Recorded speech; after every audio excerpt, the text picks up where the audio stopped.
Eh bien, ce sont encore une fois les relations entre l'Égypte et les îles Comores, et ce à la lumière de la visite qu'effectuait ce matin en Égypte le président des îles Comores, ou de la République des îles Comores, et ses entretiens avec le président Al-Sisi. Pour parler de ce dossier, nous avons le plaisir d'avoir avec nous en ligne, en direct, monsieur l'ambassadeur Medhat El-Mili, ancien ministre adjoint aux Affaires étrangères. Bonsoir, monsieur l'ambassadeur. Bonsoir à vous. Voilà, les îles Comores, une république qui partage beaucoup de liens avec l'Égypte. Il faut dire que c'est un pays arabe, africain et islamique aussi. Donc des liens qui sont assez importants, lient historiquement ces deux pays. Quelle est l'importance ou quel regard vous portez sur cette visite qu'a effectuée aujourd'hui le chef de la République des îles Comores? Alors, il y a deux axes, je pense, pour examiner cette visite. Le premier axe, c'est l'axe des relations bilatérales avec les pays dont ils ont un intérêt très important, stratégique pour l'Égypte d'un côté, et les relations égypto-africaines en sa totalité de notre côté. Alors, en ce qui concerne les relations égypto-africaines, alors je pense que le président Sisi, depuis son accès au pouvoir en 2013, il a mis comme un but stratégique de reprendre et de développer les relations avec les pays africains en général, après une longue période de paresse, si j'ose dire, de la part de la politique extérieure égyptienne en ce qui concerne le continent africain, à cause de l'incident qui s'est passé à Addis Ababa avec le président Moubarak, et depuis lequel son Excellence n'a pas voulu avoir des relations fortes avec l'Afrique à cause de ce qui s'est passé. Alors le président Sisi, constatant les dégâts majeurs de cette politique, a essayé de rétablir des relations avec le continent africain d'une manière assez forte, assez étroite, parce que c'est à la fin du compte, c'est une profondeur stratégique pour l'Égypte qu'on doit toujours observer.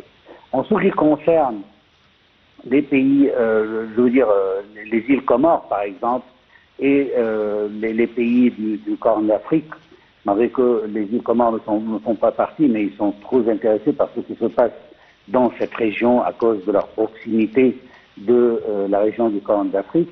Alors, c'est un des points les plus stratégiques des relations égyptiennes, parce que c'est le passage de la mer Rouge qui représente un but très important pour l'Égypte, étant donné que c'est le canal de Suez qui est finalement touché ou développé, ou je veux dire, ou positif ou négatif selon la situation. Les rapports qui viennent d'être déclarés il y a quelques jours disent que l'Égypte a perdu plus de 60% de ses revenus du canal de Suez à cause de ce qui se passe en mer Rouge de la part des Houthis et des attaques américaines sur les Houthis et la réponse en ce qui concerne tous les navires qui se dirigent vers Israël.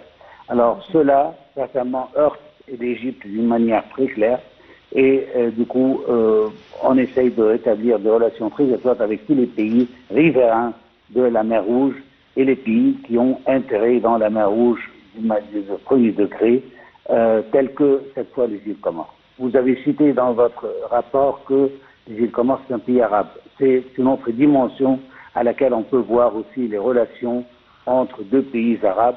Et je trouve que c'est de notre part, il y a un certain défi, c'est qu'on n'est pas vraiment à la hauteur de la connaissance des pays arabes. D'ailleurs, il y a quelques mois, et un des rapporteurs de la télévision ne savait pas la langue, par exemple, d'un autre pays arabe, et il pensait que c'était un pays africain. Alors je pense qu'il est notre rôle de avoir des relations plus étroites. Je pense que les relations avec les pays africains doivent être aussi établies du même degré par le secteur privé, tel que le secteur gouvernemental et le président de l'État lui-même.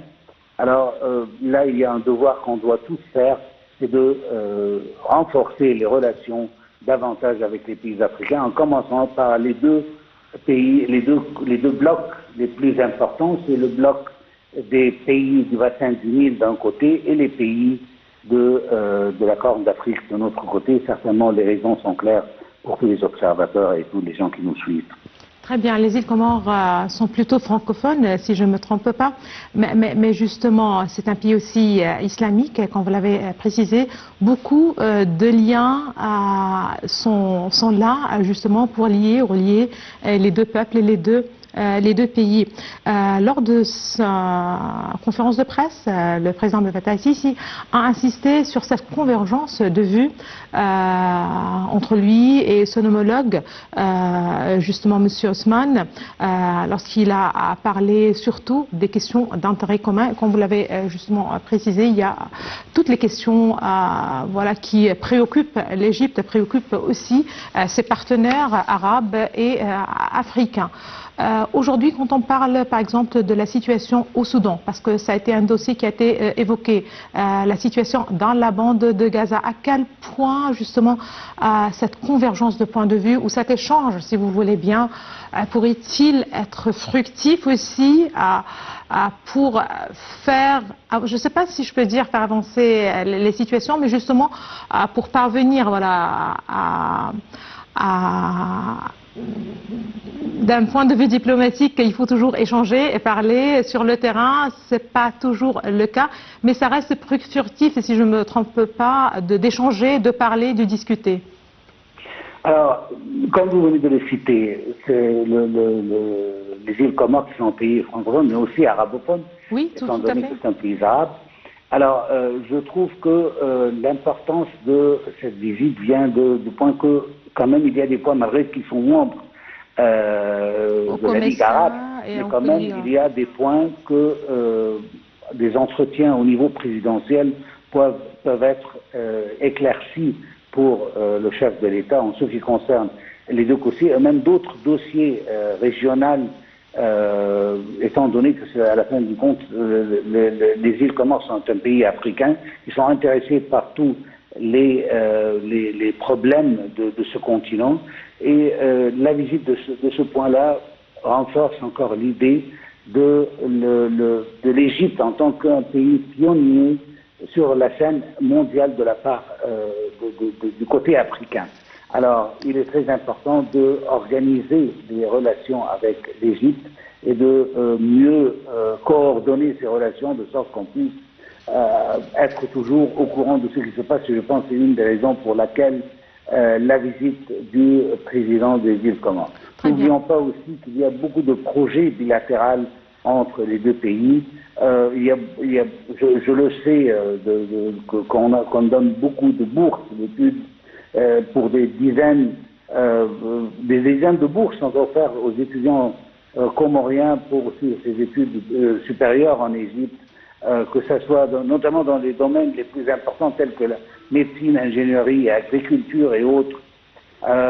Il y a, à mes connaissances, il y a un hôpital égyptien à Moroni où on envoie régulièrement des missions médicales et des fournitures, des équipements modernes pour cet hôpital.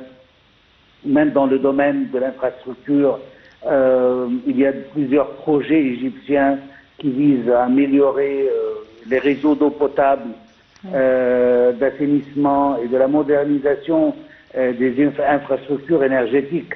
Oui, monsieur l'ambassadeur, justement, ça c'était un point assez important quand on a parlé des discussions ou de cette visite qu'a effectuée monsieur Razali en Osman.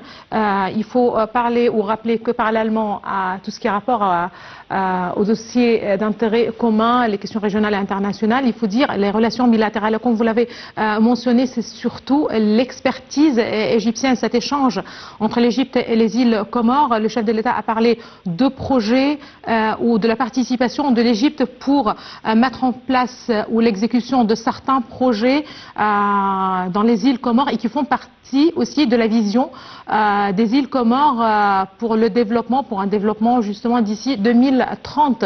On a parlé, quand vous l'avez justement précisé, l'infrastructure, cet échange, la présence peut-être de compagnies égyptiennes pour mettre en place certains projets dans les îles Comores, donc un lien aussi où maximiser, donner élan aux relations économiques et commerciales entre les deux pays. Exactement. Alors, dans tous les domaines avec lesquels on travaille, c'est pour ça que j'avais dit dans mon intervention précédente, c'est que le secteur privé doit être aussi impliqué dans toutes ces relations. Je pense qu'il est très important de comprendre que le rôle de l'État, et notamment celui du président de la République, c'est de commencer le chemin, c'est de préparer le chemin pour lequel le secteur privé puisse travailler.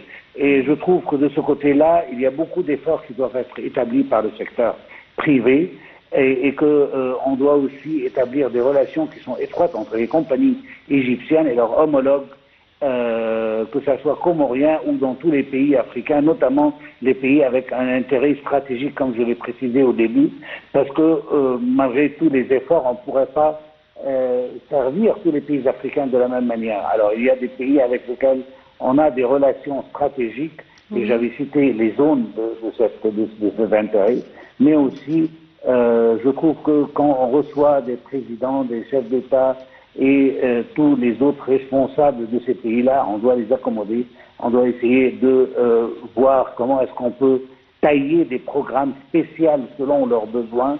J'étais ambassadeur moi-même dans un pays africain et je sais à quel point il y a plusieurs programmes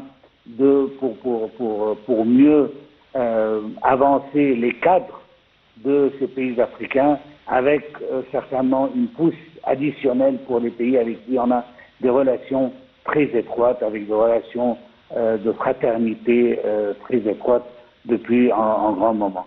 Alors, comme vous venez de le citer, il y a plusieurs domaines dans lesquels on peut travailler et je pense qu'il est temps qu'on commence à renforcer les liens sur lesquels le président de la République a déjà commencé à préparer pour nous. Super. Je vous remercie infiniment, Monsieur l'ambassadeur Medhat El-Mili. Vous êtes ancien ministre adjoint aux Affaires étrangères. Je vous remercie infiniment de votre intervention, de vos précisions.